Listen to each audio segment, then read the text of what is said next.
Hey friend, ever feel like you've tried every parenting tool out there, empathy, connection, emotion coaching, but your kid is still pushing the limits, having meltdowns, not listening? You're not alone. In today's episode, I'll share the one tool that I see a lot of gentle parents getting wrong and why it's the missing piece for calm, cooperative kids. I'm Flora McCormick, licensed therapist, parenting coach, and early childhood mental health consultant with almost 20 years experience helping families like yours to get out of the slog of daily challenges, battles with each other over who's being too soft and who's being too harsh, into the space of calm, confident parenting that brings ease and cooperation. Hello and welcome to the Sustainable Parenting Podcast. Let me tell you, friend, this place is different. We fill that gap between gentle parenting and harsh discipline that's really missing to parent with kindness and firmness at the same time, and give you the exact steps to be able to parent in ways that are more realistic and effective, and for that reason, finally feel sustainable. Welcome.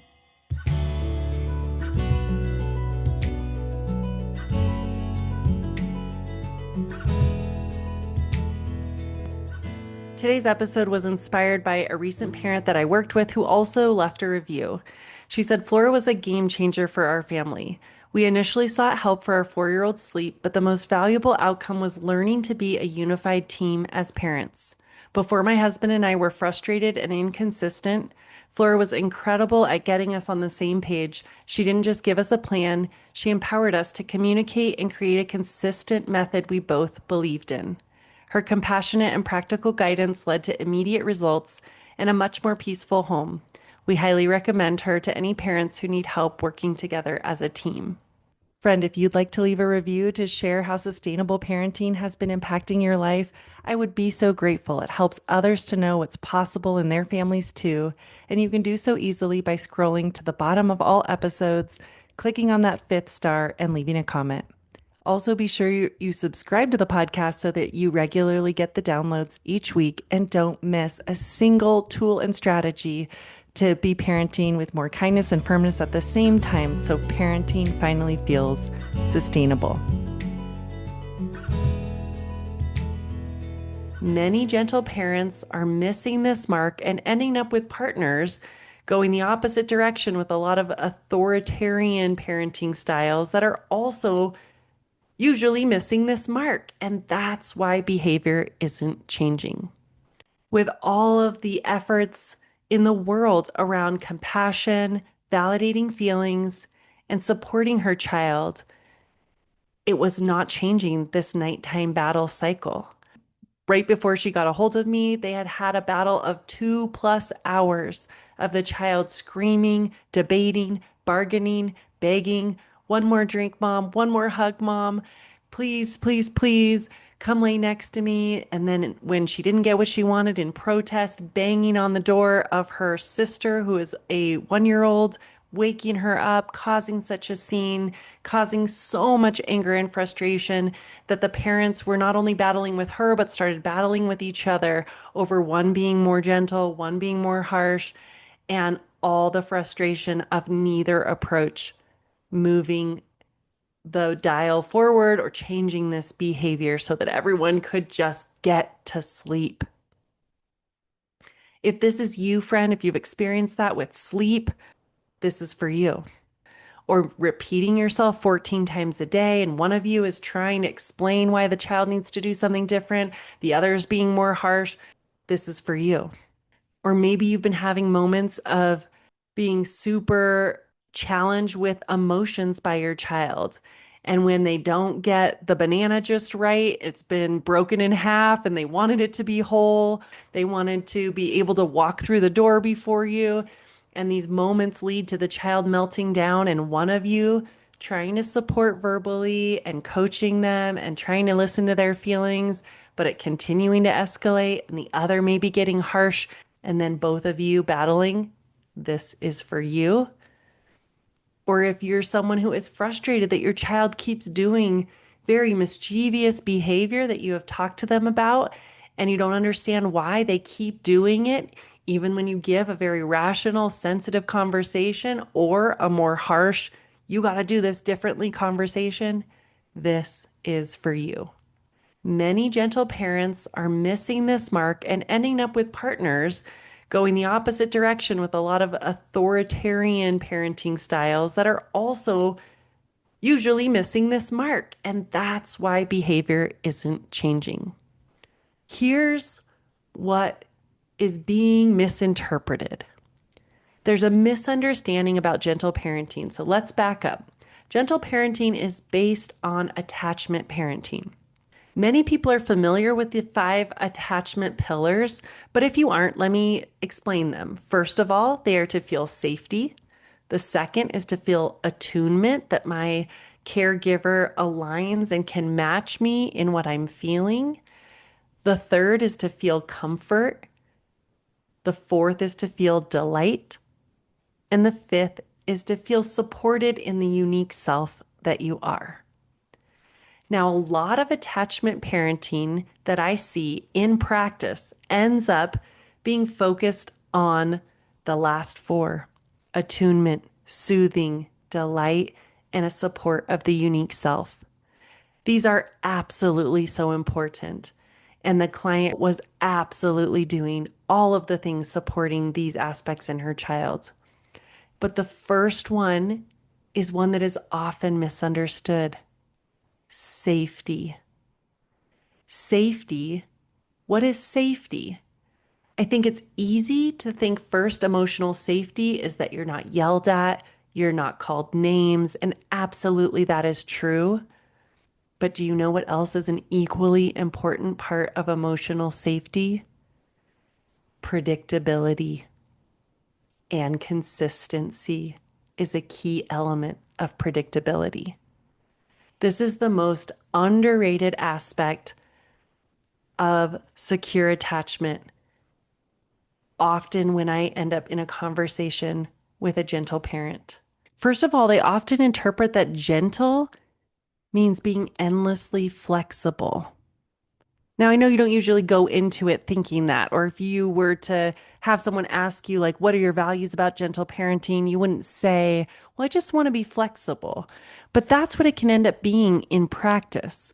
You think that because it is important to be emotionally responsive and supportive of their unique self and helping to give them comfort, that it's also your job to be flexible to their emotional needs in every moment and responsive to each emotion in a way that kind of trumps all else. So that's part 2 of what I think a lot of people get wrong in gentle parenting, is thinking that emotion trumps all else. That if the child is showing some upset about our boundary, that means there's something wrong with the boundary.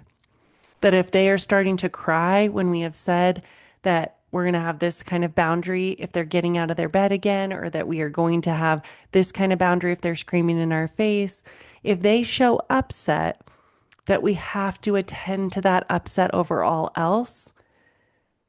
But friend, that flexibility unfortunately often leads to us not having as much predictability.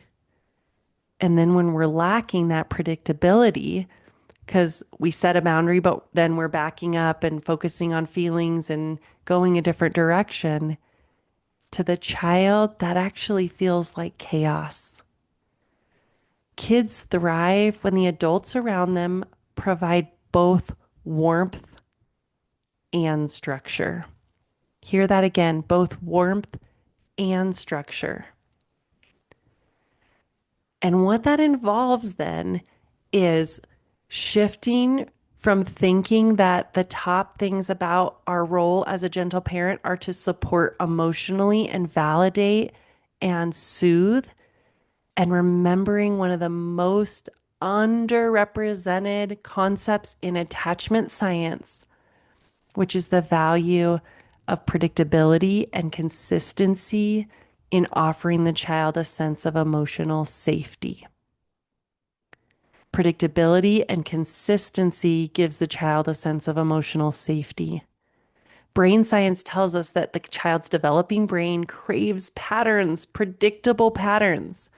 It calms their nervous system. Our children also crave predictability to develop trust. You know this in your adult life. When someone is more predictable, you trust them more. And third of all, consistency is important because it affects behavior. They are hardwired to sometimes try very inappropriate behaviors to see if it gets their needs met.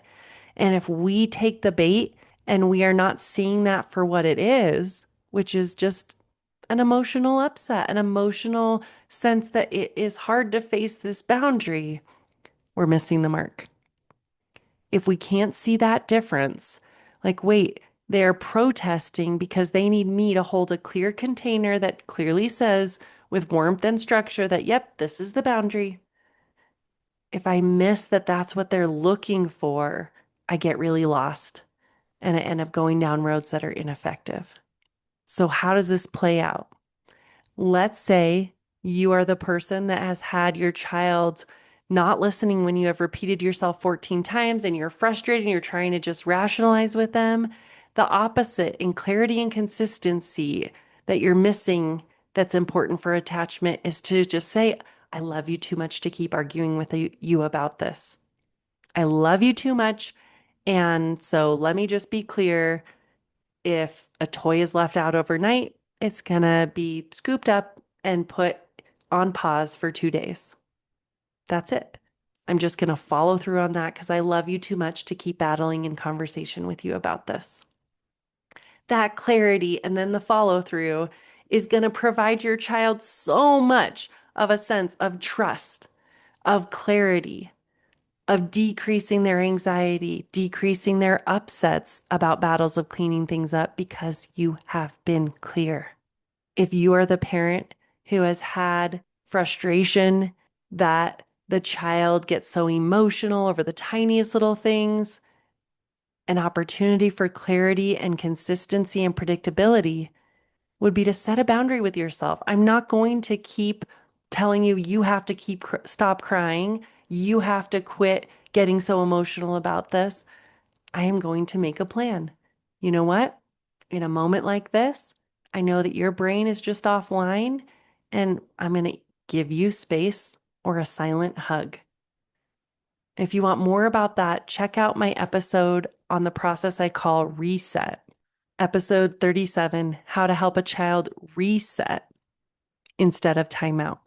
And if you're the parent who has the kid that's been mischievous and just seems to like intentionally do things that are hurtful to others or property and nothing you say has gotten through to them, the top missing piece is that clarity, that consistency, that predictability.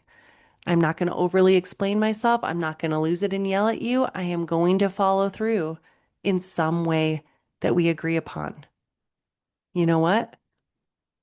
That really took a lot of energy from the family, from that building, from the situation. We are going to pay back the energy to that person, place, or thing. And if you want more on that topic, I recommend rolling it all the way back to episode 6, one of my very first launched episodes. Episode 6, do this one thing for more respect from your child. And that involves them actually taking seriously the lessons you've given about why it's not okay to be doing these intentionally hurtful or mischievous things to people, places, or things. And friend, if you're looking for more support, please check out the options in the description of this episode, which include the chance to have my free PDF on getting kids to listen and the link to one-on-one sessions with me if you would like to dive into this in a personalized, individualized way for you and your specific, amazing, unique child and your specific, unique, amazing self. So in conclusion, what most people interpret as gentle in gentle parenting is often missing one crucial part of attachment, which is consistency and predictability. So I want you today to think about rewiring your brain to focus on the need for that clarity, that consistency, that predictability. Whatever outcomes you've been missing to be able to have a little bit more firmness and follow through, that's likely affecting your overall goals of attachment more than you realize, and affecting your overall goals of creating a child who is calm and cooperative more than you realize.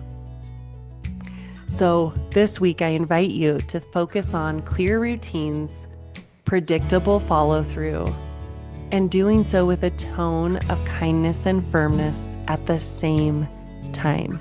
And please be sure to be joining us again next week, as we're going to talk about the top 3 things that easily get kids out of the house, quickly into the car. See you next time.